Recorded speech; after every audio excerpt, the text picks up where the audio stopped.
Today we are going to learn a new lesson of grade 2 English grammar, lesson number 15, and your lesson title is there and it. Okay, तो basically हम इस lesson में use of there and it पढ़ने वाले हैं. हमारे पास two words हैं इस lesson में, there and it. ठीक है, तो हम किसी भी सेंटेंस में there और it का यूज किस तरीके से करते हैं और कौन से सेंटेंस में there का यूज करते हैं और कौन से सेंटेंस में it का यूज करते हैं, आज हम इस लेसन में पढ़ेंगे. ओके, तो सबसे पहले हम समझ लेते हैं कि जो आपके पास टू वर्ड्स हैं there and it, ये आपके कहलाते हैं डमी वर्ड्स. इनको हम क्या बोलते हैं?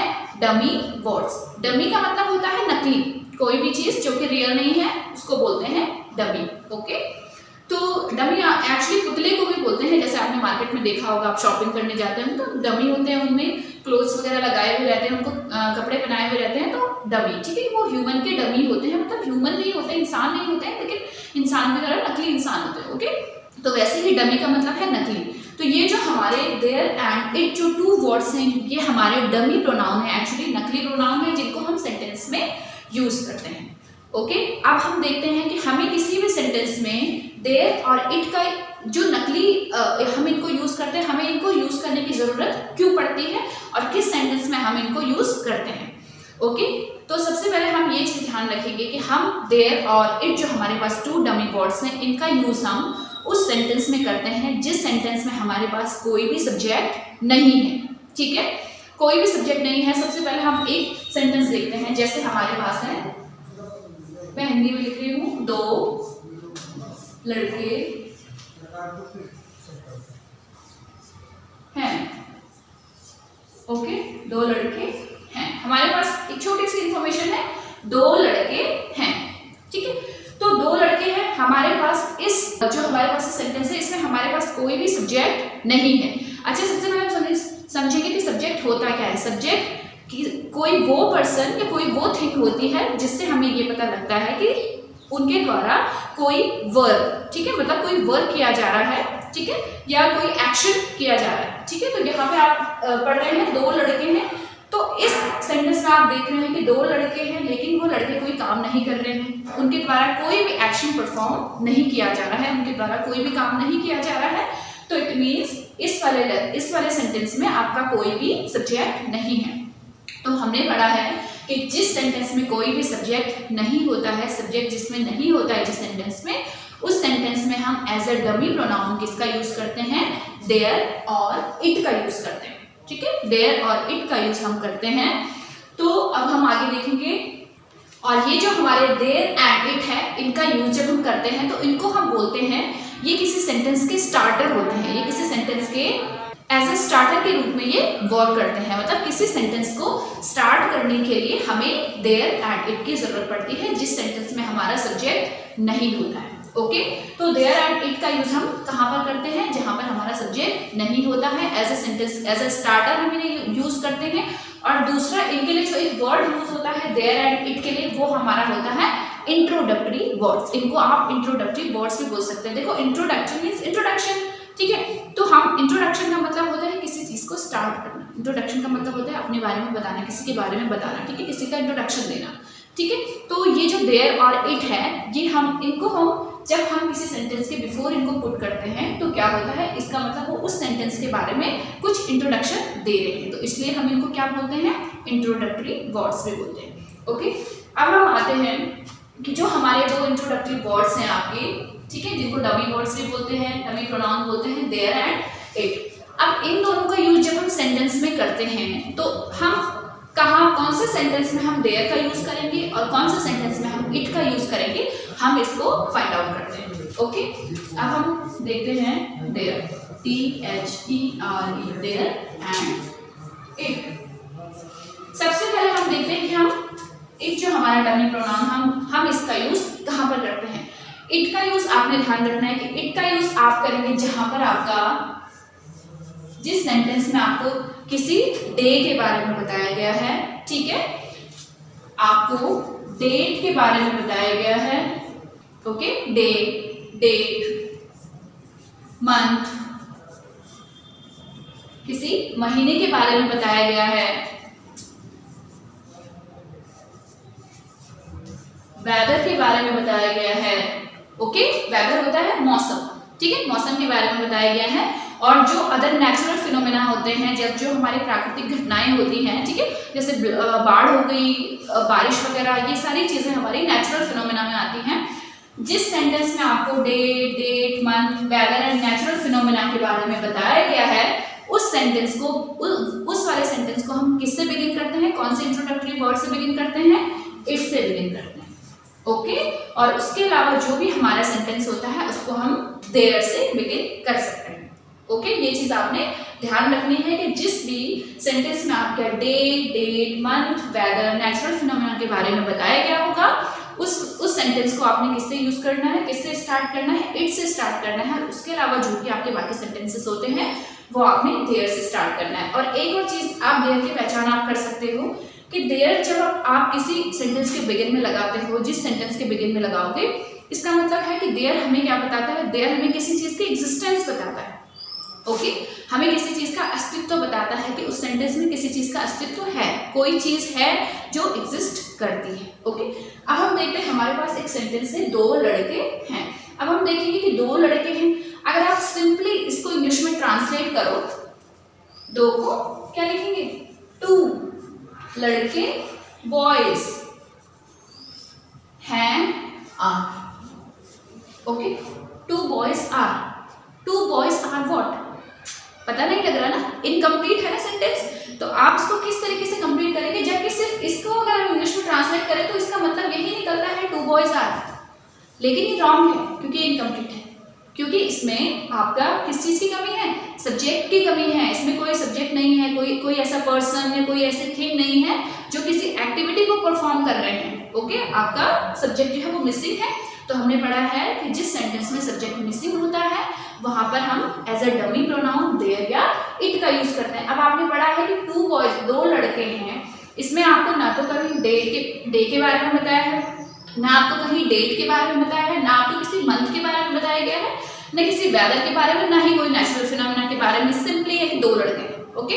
तो हम इसको, आपको इतना समझ में आ गया होगा, इट से तो यूज हम इसको, इट से हम इसको स्टार्ट नहीं कर सकते हैं। एज अ स्टार्टर हम इसमें किसका यूज करेंगे, देयर का यूज करेंगे। सो हम इसको लिखेंगे, ये आपका रॉन्ग है, तो हम इसको स्टार्ट करेंगे, देयर आर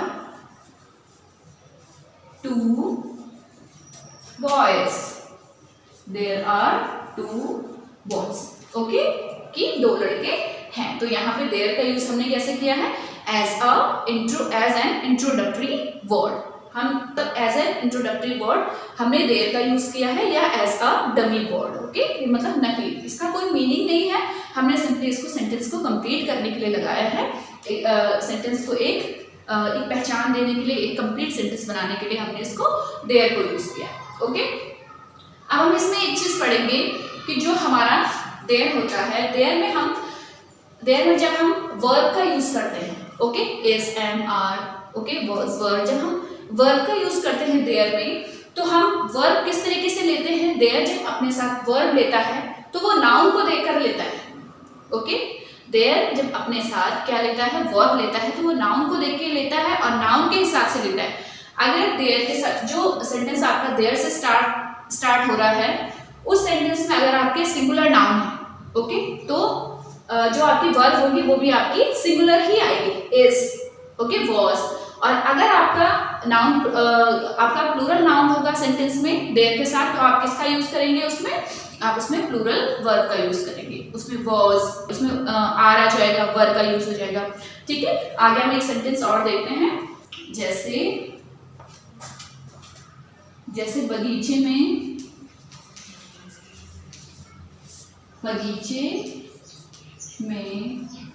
दो बच्चे थे, ओके, बगीचे में दो बच्चे थे। आपने इट का यूज कहीं भी नहीं करना है, क्योंकि date, month, weather, natural phenomena किसी के बारे में इसमें नहीं बताया गया है, सिंपली कि बगीचे में दो बच्चे। तो हम देयर से स्टार्ट कर सकते हैं इसे, देयर, ओके, बगीचे में दो बच्चे। अब यहाँ पे बच्चे हैं ना, चिल्ड्रन, तो चिल्ड्रन आपका सिंगुलर नाउन है या प्लूरल नाउन है, ये आपका प्लूरल नाउन है, क्योंकि बच्चे मतलब दो या दो से ज्यादा, ओके। तो देयर और तो प्लूरल नाउन के साथ हम किसका यूज करते हैं, प्लूरल वर्ब, देयर वर, इसलिए हमने यहाँ पे वर्ब का यूज किया, there were 2 children, there were 2 children in the garden, in the garden, there were 2 children in the garden, okay, बगीचे में 2 बच्चे थे, there were 2 children in the garden।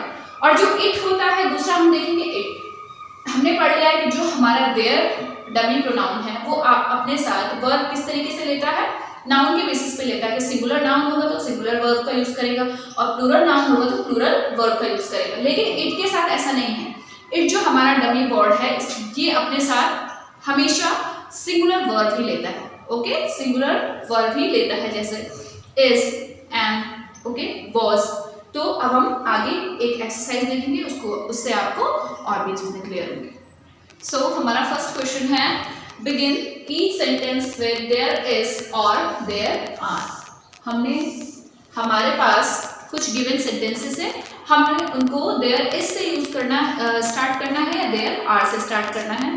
तो मेनली आप इसमें देखेंगे कि there हमने क्या पढ़ा है, इससे पहले मैंने आपको बताया है, ठीक है, कि there जो अपने साथ जो वर्ब लेता है वो नाउन के हिसाब से लेता है कि अगर सिंगुलर नाउन होगा तो सिंगुलर वर्ब का यूज करेगा, प्लूरल नाउन होगा तो प्लूरल वर्ब का यूज करेगा, सिंगुलर में इज एंड प्लूरल में आर, ओके। तो हम देखेंगे सिंगुलर नाउन के साथ इज का यूज और प्लूरल के साथ आर का यूज करेंगे। तो फर्स्ट वन है आपका blank, a man on the roof, okay. तो आप देखेंगे a man on the roof, a man, there is only one man, ठीक है, सिर्फ एक ही आदमी है, मीन्स नाउन क्या है, सिंगुलर है, सो हम सिंगुलर नाउन के साथ किसका यूज करेंगे, देयर इज। तो यहाँ पे आपका आ जाएगा देयर इज, देयर इज, और कंप्लीट सेंटेंस होगा आपका there is a man on the roof, okay. Second है आपका 7 days in a week, 7 days, आपके पास डेज क्या है, प्लूरल में, ठीक है, आपके सिंगुलर नहीं है तो आपने प्लूरल के साथ देयर आर का यूज करना है, there are 7 days in a week, there are 7 days in a week, plural noun, so plural verb।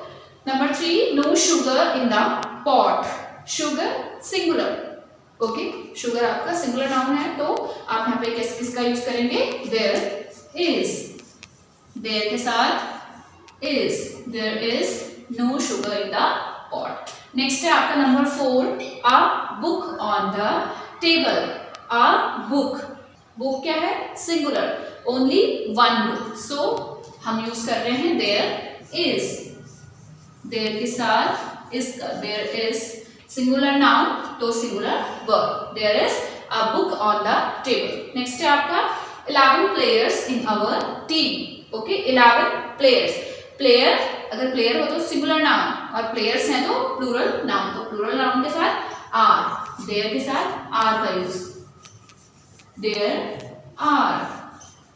Are 11 players in our team, okay. तो फर्स्ट सेंटेंस आप देख सकते हैं, there is a man on the roof, there are 7 days in a week, there is no sugar in the pot, there is a book on the table and there are 11 players in our team, okay। तो ये आपका हो गया there is और there are का use होता है there के साथ, ओके। आपने मैंने बताया था कि there अपने साथ किस तरीके से लेता है, वर्ब, सिंगुलर और प्लूरल नाउन के हिसाब से, ओके। तो मैंने आपको वीडियो के स्टार्टिंग में बता दिया था कि कहाँ पर हमें there का यूज करना है, कहाँ पे हमें इट का यूज करना है। तो हम स्टार्ट करते हैं, number 1 is Monday today, okay. तो हम इस सेंटेंस में क्या देख रहे हैं कि हमें आज की क्या बताया गया है, मंडे, मंडे एक डे होता है, वीक का एक डे होता है। तो हमने स्टार्टिंग में पढ़ा था कि जिस भी सेंटेंस में हमें डे, वेदर, नेचुरल फिनोमेना के बारे में बताया गया होगा, हम उसको कौन से वर्ड से स्टार्ट करेंगे, इट से स्टार्ट करेंगे। तो हम यहाँ पे इट का यूज करेंगे, it is Monday today, okay. Next है आपका is a clock on the wall. तो आप देखिए इसमें is a clock on the wall में हमारे पास सब्जेक्ट मिसिंग है, सब्जेक्ट इसमें नहीं है। और दूसरा हम क्या देखेंगे कि इसमें हमें किसी day, date, month, okay, weather के बारे में नहीं बताया गया है, तो इसलिए हम इसमें किसका यूज करेंगे, देयर का यूज करेंगे as a dummy pronoun, there is a clock on the wall. Next है आपका is a birthday cake. Is a birthday cake, किसी के बर्थडे केक के बारे में बात हो रही है जिसमें कि सब्जेक्ट मिसिंग है, तो हम इसमें देयर का यूज करेंगे, इट का यूज करेंगे। बर्थडे मतलब हमें किसी के डे, ये बर्थडे का मतलब है कि आज किसी का जन्म का दिन है, ओके, जन्मदिन है, लेकिन इसका मतलब ये नहीं कि हमें किसी का डे बताया गया कि आज मंडे है, ट्यूसडे, वेडनेसडे है, ये डे नहीं बताया है। तो किसी का बर्थडे है जिसमें कि हम किसका यूज करेंगे, फिर इसमें देयर का यूज करेंगे, okay. There is a birthday cake, किसी बर्थडे केक के बारे में बात हो रही है। नेक्स्ट है आपका इज नाउ 8 o'clock, ठीक है, कितने बज चुके हैं, 8 बज चुके हैं। तो हमें इसमें टाइम का बताया गया है, तो टाइम जहाँ पे हमें टाइम डेट बताए गए होंगे वहां पे हम कौन से प्रोनाउन का यूज करेंगे, इट का यूज करेंगे। तो हम लिखेंगे it is now 8 o'clock। Next है आपका इज विंडी टुडे, हमें किस चीज के बारे में बताया गया, विंडी, विंड होता है आपकी हवा, विंडी मीन्स हवा वाला मौसम है, ठीक है, हवा चल रही, हवाएं चल रही हैं, तो ये हमें वेदर के बारे में बताया है, मौसम के बारे में बताया है कि आज मौसम कैसा है, हवा चल रही है, तो आज हवा वाला मौसम है। तो जहाँ पे हमें वेदर के बारे में बताया जाएगा वहां पे हम कौन से प्रोनाउन का यूज करेंगे, इट का यूज करेंगे। तो हम लिखेंगे यहाँ पे इट इज विंडी टुडे, आज कैसा मौसम है, विंडी, विंड, हवा चल रही है, ओके। तो ये हमारा यहाँ पे हमारा कंप्लीट हो चुका है। एक बार हम फिर से देखेंगे, it is Monday today, Monday day के बारे में बताया गया, इसलिए हमें इट का यूज करना पड़ा। नेक्स्ट है आपका there is a clock on the wall, यहाँ पे किसी day, date, weather, natural phenomena किसी के बारे में नहीं बताया, इसलिए हमने यहाँ पे देयर का यूज किया। नेक्स्ट है आपका इज अ बर्थडे केक, किसी बर्थडे केक के बारे में बात हुई है जहाँ पे कि सब्जेक्ट मिसिंग है, तो हमने देयर का यूज किया है। नेक्स्ट है आपका इज नाउ 8 o'clock, टाइम के बारे में बताया गया है कि 8 बज चुके हैं, तो इट का यूज हुआ है। नेक्स्ट है आपका विंडी टुडे, हमें वेदर के बारे में बताया है, मौसम के बारे में बताया है कि आज विंडी मौसम है, तो इसलिए हमने किसका यूज किया है, इट का यूज किया है, ठीक है। जो आपकी एक्सरसाइज है ये दोनों यहाँ पे ओवर होती हैं, आपने जो दोनों एक्सरसाइज आपको करवाई गई हैं उनको आपने अपनी नोटबुक में करना है, इनको रफ नोटबुक में जरूर प्रैक्टिस करना है। और आई होप आपको ये लेसन अच्छे से समझ में आ गया होगा कि आप देयर और इट का यूज़ किस तरीके से बिना कंफ्यूज हुए आप सेंटेंस में किस तरीके से देयर और इट का यूज़ कर सकते हैं। Thank you.